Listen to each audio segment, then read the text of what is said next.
Welcome to this edition of UpFront, a monthly program produced by New Hanover County Schools. I'm Ann David.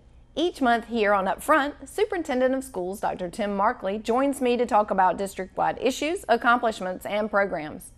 Also on our program this month, we welcome Dawn Brinson, Chief Technology Officer. She joins us to talk about New Hanover County Schools' Summer Library Program, which is designed to help keep children reading through the summer months. But before we get to her, we'll talk with Dr. Markley and answer a few of your questions. Welcome, Dr. Markley. Good morning, Ann. How are you doing? I am doing well. That's great. Well, we have a lot of questions, and we're going to try to get them all in today. The first one that seems to reoccur with our conversations is safety. In light of the recent issues with schools, I wanted you to go over the safety changes and regulations that are in place for our schools, just to comfort parents on what is going on. When it comes to safety, the first and best defense, obviously, is to be prepared. So our safety director, Dave Spencer, does a series of drills with all of our schools, from lockdown drills to fire drills to evacuation drills that we do at our schools. We also work very closely with law enforcement. All of our high schools have SROs. All of our middle schools have SROs. We're working to secure more doors than with some additional funding through the county commissioners. But there's also the mental health aspect. And we are very pleased that our county commissioners are helping us to step up and add more counselors and mental health workers to our schools. We're watching the legislature. We believe there'll be additional funding for school nurses, SROs, and mental health workers in that budget as well. If you look at the new schools that we're building, they've incorporated a number of safety features into those new design buildings. We're also working with our schools to make sure that they have the tools they need on site to deal with these issues. It's a constant vigilance that's required to prevent these kinds of tragedies. And then the last piece is our students and parents. If you see something, you've got to let us know. I read too often about these situations where there were social media posts, where he told somebody that something was going to happen, and nobody acted on that. If you tell us, then we can prevent these kinds of events from happening. We will constantly be reviewing our practices. We'll do another review this summer of our safety practices, and if we need to make adjustments there, we will. But it's a constant just examining the practices that we have in place, and some great partners with our county mental health and our county sheriff. Well, it sounds like New Hanover County is in the lead in making sure our students are safe and our schools are safe. And that's important. I mean, parents do need to stay aware of their children's friends and those that they see around them. So that's a great reminder. I know that you have discussed in your blog, but I wanted to go over with parents because a lot of times they don't understand that the quickest way to get an answer is through using the proper protocol. Can you talk a little bit about how parents issue complaints or get things answered that they have questions on? Sure. I will always say that the best place to get the answers at the school level. If it's a classroom issue, talking to the teacher or the principal is the first best place to try to get issues resolved. If for some reason that does not work and you want to take that, or you're not satisfied with how it was handled, you can file what's called a public parent concern. And that form is online on our website. You can fill it out and we will investigate that concern. We respond to every one of those in writing. And oftentimes, though, we're finding that those folks who come to us have skipped that school step. So always go to that school step first, because that's where the situation happened and the folks who have the best knowledge of what's going on. And there are times when we've looked at those parent public concerns and we've made some adjustments to what happened at the school level. So we don't just simply take them and file them away. We have available Judy Stubberfield, who is our behavior specialist. Oftentimes there are bullying concerns that come to us, the parent public concerns, and she will investigate those. And she does an excellent job trying to find out what's going on in those areas. But start with the teacher, principal, and if you're still not satisfied there, then by all means fill out the parent public concern form, which is on our website. I guess that's important. Even if they do skip those steps and come to you, you've got to go back and start to the steps they've skipped. So yeah, I mean, it's when you come to us and you skip the middle step, oftentimes the principal will go, you know, if they had just called me, we could have resolved this a whole lot quicker. So it's that communication piece is critical between the school and the parent. absolutely, because those at the school really want to make a difference and try to help, and so that is the best place to start. Yep. Now just moving forward on some updates, I know that the budget was just worked on. Do you want to comment about the budget? We are in our annual budget process. We negotiated with the county on terms of an increase. A lot of stuff from the state is driving our cost. Our health rates have gone up. Our retirement contributions that we as the employer pay have increased considerably. And there are a lot of other costs such as utilities have gone up. And the county's been very generous working with us to increase our per pupil number to meet those needs. They're also going to work with us on safety issues that I mentioned earlier, additional SROs, additional mental health workers in our schools. So they've been a great partner and continue to be a great partner. Do you find, or do you foresee any connection with the teacher rally that was held recently and teacher pay increasing? The teachers have a list of concerns that they took to Raleigh on May 16th as when they went there. They had a huge turnout, over 20,000. Understand they got to get in and actually sit down with some of the local legislators, and I think those conversations will bear a lot of fruit going forward. But being a teacher is a stressful business, and they feel like it's not just a pay issue. They think there are other conditions out there that need addressing, such as school supplies, class size issues, and that was their way of getting the legislators' attention. Absolutely. So you feel like that's a conversation that will move forward? I think it'll move forward. This is the short session of the legislature, which is really just our legislature works on 2-year cycles, so there won't be a lot of movement in the short session, but it will move over into the long session, and there could be a lot of potential legislation coming out of that. Well, that sounds great. Well, when we come back from break, may touch on some of those legislative issues as well as a few other things about teachers that shows things that we're doing here in the county to make their job a little easier. Sounds good. Well, now don't go away. When we come back, we'll be joined by Dawn Brinson, Chief Technology Officer, to discuss the Summer Library Program. We'll be right back.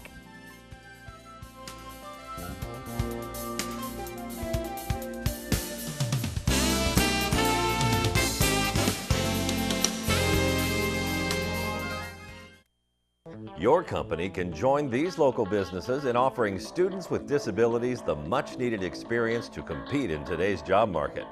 For young people with disabilities, participating in mentoring programs, job shadowing, and internships are great ways to make them stand out among other job applicants. If your company would like to add a student intern, then contact the Special Education Department now at 910-254-4445. Welcome back to UpFront with the Superintendent. Research shows when students read over the summer, they come back to school better prepared for the challenges of the new school year. To motivate students to read this summer, New Hanover County Schools will once again host the Summer Library Program. Joining us today is New Hanover County Schools Chief Technology Officer, Dawn Brinson, to tell us all about this program. Welcome, Ms. Brinson. How are you? I'm fine, thank you. Great. I know we had talked about this program a little bit last year, and it is just amazing. It really offers a lot to our students over this summer. Can you kind of give us an overview of the program? Yes, sure. We began this program in 2015 as a way to provide an opportunity for students to keep reading over the summer, because as you said, that helps them in the following year when they come. So our school libraries are more than just a place to check out books. So during this program, we focus on activities that the students can do other than just going and checking out books. However, they can still check out books. The libraries are being transformed these days as a way for students to collaborate and work together and think critically and being creative. So we have decided again this year, we've got 5 sites being opened across the county. It's Alderman, Anderson, Blair, Pine Valley, and Trask Middle School. Each site is open from 9 to 1, and we ask for them to choose different days so that way a person could go to every site and kind of hit every day through the month of the month of July. Any students can go. All students can participate, even new students coming in. It's a great opportunity for parents and students to kind of get an overview and kind of see what's about their school, get into the library, see the programs that are going on. Okay. It seems like that the sites are spread out through the county to try to make it as accessible as possible. Yes, that is our goal. We even have some of the sites are at our summer feeding sites, so that way it kind of goes along with that program. So our goal is to reach as many students as we can and give them the opportunity to come in the library, see the programs work, and also check out books. No matter what school a student is enrolled in, they're able to check out books from any site whatsoever, and they don't have to worry about taking the book back to that site. If it goes back to another site, we will do the moving of books. Oh, that sounds great. Now, does this just cover public school students? It's open to any students. We don't ask for enrollment. We don't kind of verify any of that. We do take names so we can see how well the program's working, but we don't ask and verify. So if private school students come or charter, we're not going to turn them away because we won't know what they are. We don't worry about that. Our goal is to have students come in and be actively learning and thinking. So homeschool students as well Yep, can be included. they can all come. What a great opportunity. The activities we have vary. Our media specialists, kind of their interest, and they see the interest that their students have, they kind of schedule what activities are going on. And there's a schedule on our website, which I'll share in a couple of minutes, that allow the kids to kind of be engaged in different things. So we have some that are plugged in, basically coding, Minecraft, augmented and virtual reality, Spheros, all kinds of different devices. We're dealing with programming. And then we have some unplugged ones, like we have 4-H coming. We have visit from Fort Fisher Aquarium. We have visit from the Raptor Center. So it's a mixture of activities. Everything is kind of seen on the website. They're done in centers, so you can actually go to multiple things at a school site during the time from 9 to 1. Oh, that's incredible. That really is a varied assortment of things to do to give students a chance to learn. Now, will they have like storytelling or any of that involved as well? Yes. Often we bring in the librarians from the public library or the county library, and we actually bring them in, and they will do reading opportunities with the students as well. It's a variety of things. Students don't have to check out books. We'd like for them to, but if they want to come just for the programs, they're able to do that as well. So you had a time span there. Is the program, do they come at 9 to 1 or? They can come anytime. So is it a drop-in type of situation? It's a drop-in kind of situation because they have activities basically in stations kind of going around during that time. So they can come in at any time. On the website, you'll see what activities they have. Sometimes they break out the time that it starts, or the kid could come, at any time and drop in because they'll be able to join an activity that's going on at that time. Oh, that's amazing. That really gives a more flexible schedule for parents. Yes. That to get their children to stop by. Yes. What age group do you suggest? Even though they're middle schools and it's one middle school and elementary schools, high school students can come, pre-K students can come, because the activities would still engage high school students. High school students can go to the elementary sites. They'll be engaged in those activities. It's not just about the books, but if it is wanting to check out books, then I would advise, high school students to go to Trask because it'll be something more appropriate for them there. Absolutely. And so is there no registration process There is involved no in registration process. You just drop in. Okay, and cost involved? There's no cost involved whatsoever. It is free to anybody who comes. Well, that's amazing. Can you talk a little bit about the motivation behind this? Why was this thought of as an important process to continue? Jennifer Lagarde, who used to work for us, she has left us to go back to her home state of Washington. This was her baby. She had thought of a way, because reading is a passion for her. getting kids in the library. That is a place where that was a safe haven for her as she was at school. So she wanted to have the opportunity for more students to get familiar with a library, what's going on in the library, because we've got some kids who just don't go. They don't, it's a place to check out books and that's it. It's changed. There's all kinds of activities that media specialists do during the day and after school. So we're trying to get people in, checking out books, get their love of reading going, as well as to get them comfortable with, working with the media specialist and talking and communicating with other students. In the past years, do you know about how many students you've had that are involved in it? We have had in the past years, I want to say last year there was probably close to 1,000 students that were involved. I haven't added up the years, but it does pull in quite a few students.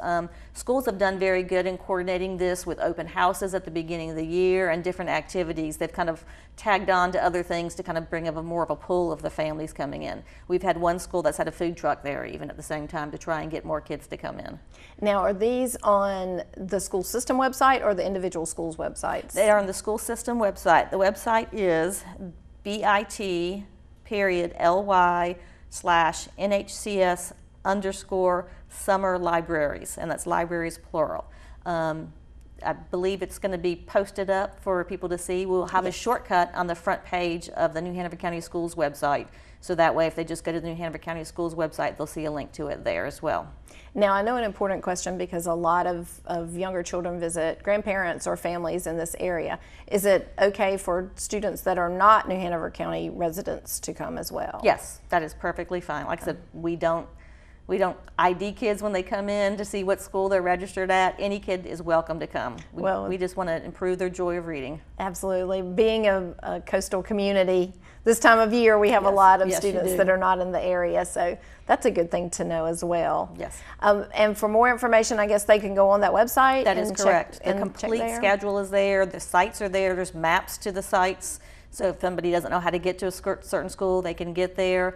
Every activity is broken down. Some right now may not be complete because the media specialists are kind of finalizing different programs that they have, but they should be complete within the next week, and then they can see all the different activities that'll be available and then which dates for which site. Absolutely. Well, as we wrap up, is there anything you'd like for parents to know about important things for summer learning for children? This is an awesome opportunity, but I didn't know if there was any other opportunity you'd like to share, or anything you feel like parents ought to be doing with their children over the summer to bridge that gap. The big piece is reading, period. Whether your child reads by themselves or you read with them. Reading with your child is a great way to bond with your child, a great way for your child to understand your love of reading and to kind of experience reading through your eyes and the vocabulary and expand their vocabulary. So just individual reading or reading with a parent is an excellent thing for parents to do over the summer. And to connect with your technology roots, is there anything computer-based that is good? Because I know so many of the students are very excited about using the computer and technology, but that can also be an excellent source of learning. Correct. This year we have actually worked with a county library called Class Project, this project. So all of our New Hanover County School students, and this would just be our county students, through that they're able to go to the county website and all their digital resources they have access to. They've had access to them through the school year, but they will also have access to them over the summer. And so all their ebooks they'll have access to is other research and sites and other like Reading A to Z, different kind of educational sites like that kids will have access to. So they'll be able to still use those resources during the summer, as well as during the school year. So that would be a good place for parents to go for their kids if they're looking for something to keep them busy.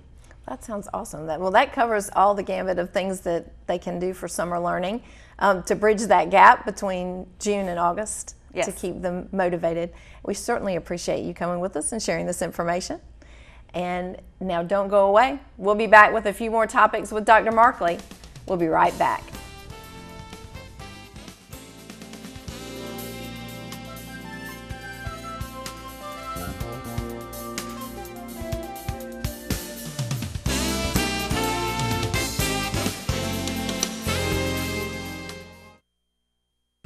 Start your day with New Hanover County Schools, the morning show. This Rise and Shine program will put a smile on your face and a spring in your step.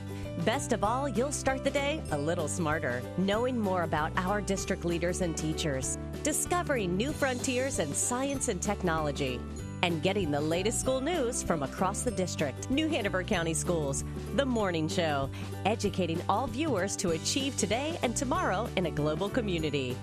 Only on this channel. Welcome back for our final segment here on Upfront with the Superintendent. Dr. Markley is back with us to answer a few more questions and to discuss some topics that were interesting to you.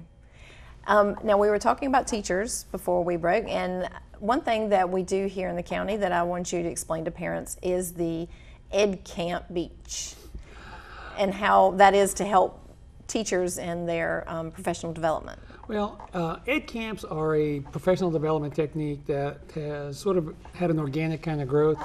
And what it is, it's teachers coming together. And then they pick the topics that they want to discuss that day. And then they get in those groups and they have discussions around those topics that are of interest to them. So it's kind of loose and free-forming, but it could be about classroom management techniques. It could be about different ways to teach reading. It is always a fun time, and the feedback from teachers is amazing. The growth they get from having conversations with each other is just tremendous. So it's just simply another way to share ideas, to bring teachers together. We've done it here now for the last several years up at Castle Hayne, and we bring in folks from all over the state. We've had folks from as far away as Florida come in and spend a little time at one of our ed camps.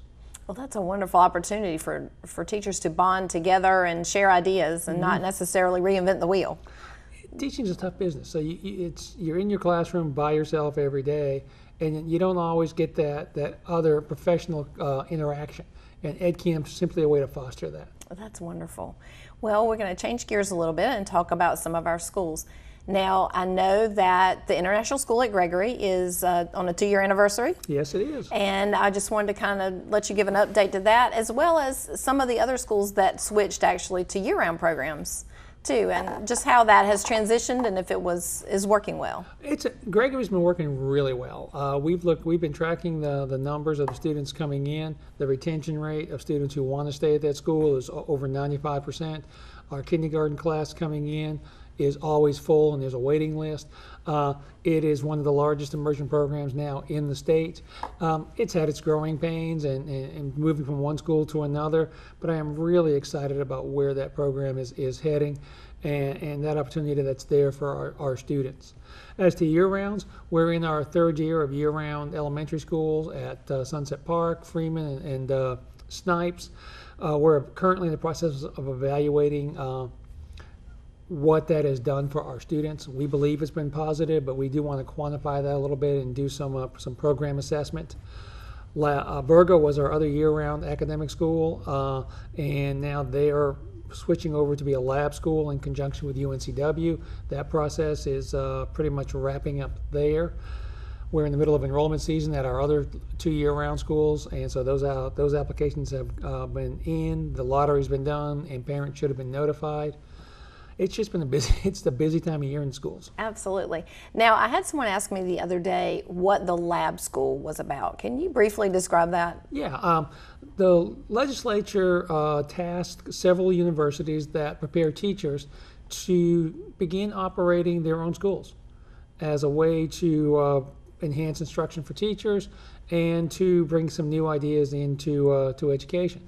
So UNCW partnered with us, and they're now going to run Virgo as a K-8 year-round school, and it'll be like a university charter school. It's probably the best example. But they're going to bring in a lot of the other schools, the non-educational schools, into that site to provide outreach to the community and provide UNCW schools. UNCW schools. Okay. It could be their health and science school. It could be some folks from the social work side of the house, but to be able to provide services that a traditional school system wouldn't be able to provide at that setting.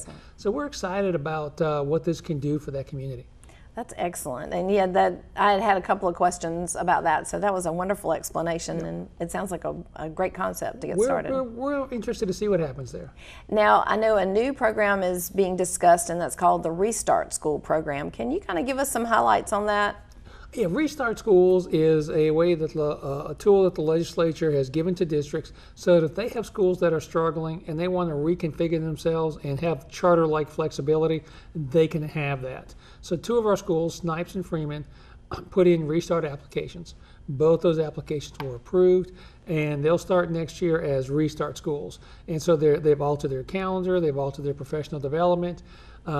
They get a little more flexibility than a traditional school would have. So we're interested to see what that flexibility does for student outcomes. And how does that affect students? Because I know that'll be parents' first concern. How does it really affect affect their day-to-day activities? It doesn't really, the student's probably not going to notice a difference, but what it does do is give that school more flexibility in terms of how it uses its dollars, how it sets up its calendar, how it does PD. And so you'll see, the parent might see some tweaks in start and end times of those schools or number of days, but they're not going to see huge differences. But for example, at Snipes, if they had an open dance position, in the past they would have had to have gone and find somebody who was dance certified. Mm-hmm. Now you might have a local dancer who spent time on Broadway or professional that we could bring in and let that person teach dance without the teacher certification. So it's a level of flexibility that's not available to traditional public schools. Well, that's great. We can probably go to more detail about that when we start back next year on that. It's kind of complicated, but it's a conversation we'll definitely worth having as we head into next year. Wonderful. Well, as we wrap up today's edition, is there anything you'd like to share with parents about projects for next year or accomplishments for this year, just to wrap up for the school year? Well, it's hard to believe we are just a few weeks out from the end of the school year. Our students will be walking across the stage at Trask. We have our first graduation, in fact, this Wednesday night at the early college. Successes, I mean, you just go to CTEC and see what happened there. That's been a phenomenal success this year. J.C. Rowe is in its second year of operation. The growth of immersion. 2 bond projects that are moving forward that'll be open up here pretty soon. Porter's Neck, which opened up this year, the expansions at those schools. There's just a lot going on. As we head into next year, looking forward to completing College Park and Blair and getting those schools back up in operation. We're looking at growth. We continue to be one of the fastest growing areas in the state. Academically, we continue to be a top performer. I expect us to show some solid growth this year. Just excited about where we're going. It's hard to believe it's been 8 years. Goodness. Time flies. Time flies. Well, we so much appreciate you being here for our last show of the school year. And this wraps up this edition of UpFront. On behalf of Dr. Markley and the staff here at NHCS TV, thanks for watching. And we'll see you again next year for another edition of UpFront with the Superintendent.